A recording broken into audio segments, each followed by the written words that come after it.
Camping is supposed to be fun, relaxing, and exciting, but in a three-dimensional world where anything is possible, camping can take a drastic turn for the worse. Here are two true camping events that went completely and utterly wrong. On a seemingly typical summer night, on May 16, 2006, Jarret Clark had just met a new group of teens at a campsite to hang out with. Clark had just graduated high school and was planning to join the military soon. Being a popular and all-around amiable individual, it didn't take long for him to kick it off with the new crew, which included Brandon Hargrove and his girlfriend Courtney Manzer, Anthony Wallen, Brandon's older sister Dana Hangrove, and Wayne Humphrey. By the next morning, it was Mother's Day, and Clark's family had plans. When they saw Clark had not returned, his father knew something was just not right. Their phone calls to Clark were going straight to voicemail. It did not take long for Clark's disappearance to be shrouded in rumors, theories, and mystery. Clark's ex-girlfriend called them and said that there were rumors that a violent fight broke out in Wahoo Bay, the campsite that Clark visited last night.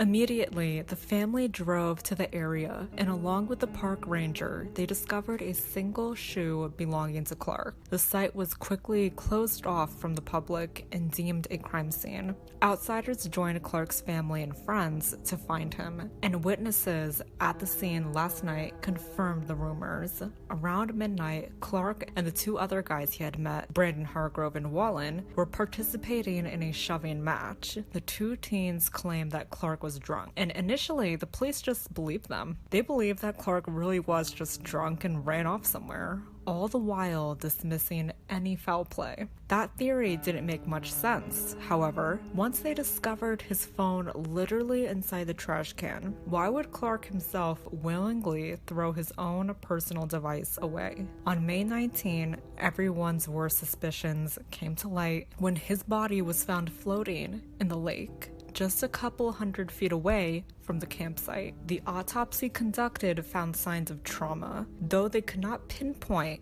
if it was due to being in the water for a prolonged period of time or from being beat up. What they did conclude was that he was alive when he came in contact with the lake because his lungs were filled with water, a sign of possible drowning. Due to the lack of evidence, the case went cold until a new investigator reopened the case. According to him, the drunken state the old reports were mentioning just did not add up.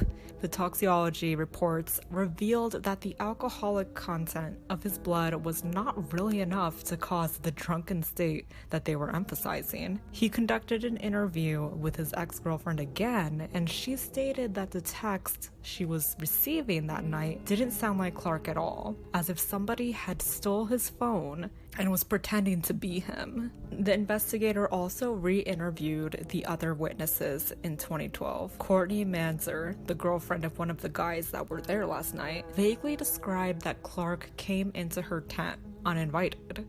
She claimed that after that, her boyfriend was yelling at Clark, but the investigator was suspicious about her account because it lacked a lot of details. He further noticed inconsistencies in the stories of the other parties that were in the camp. Were the different stories a sign of lies and a cover-up, or was the vagueness just due to the amount of time that had passed? As his investigation progressed, it was becoming clear that this was indeed a murder. The witnesses who previously said they didn't know what happened started to come out and provide vivid details. For example, they stated that they saw Clark being chased by Wallen and Humphrey. Humphrey even confirmed this, stating in an interview that Wallen forced him to hold Clark down while he beat him up. After the brutal brawl, it was still not clear how he ended up in the lake until another third-party witness came forward to reveal what she saw. This witness in particular was unaffiliated with any of the other direct parties, and she stated that she saw a truck driving onto the ramp. She described hearing excessive yelling coupled with a splash. Her account that suggested foul play was supported when they saw vegetation on Clark's clothing, suggesting that his body was being dragged. into the truck and then transported into the lake. This was enough evidence for the investigator to start charging. They believed that the two girls, Courtney and Dana, helped to cover up the crime, while Brandon and Wallen were the ones who beat him up and threw him in the water. In 2014, Wallen was charged with first-degree murder, and Courtney and Dana testified against him to save their own tails. The females were given short sentences of 2 years, while Wallen was sentenced to 8 years in prison and 12 years of parole. Brandon, on the other hand, already died in 2008 due to a car accident, so they could not sentence him. All in all, a tragic case and a good example of why we should not trust strangers, no matter how quickly you hit it off with them. You never know what evil intentions people have against you. Humans prove to sometimes be the scariest creatures on Earth, and this second account is no exception. An anonymous internet user, we'll call him Sam, detailed his harrowing camping trip where he had a run-in with an attempted murderer. While his friend and him were hiking together, they took a break to eat lunch at a shelter. There, they spotted a highly disgruntled man that appeared very out of place. He was digging out each and every last crumb from his bag of chips.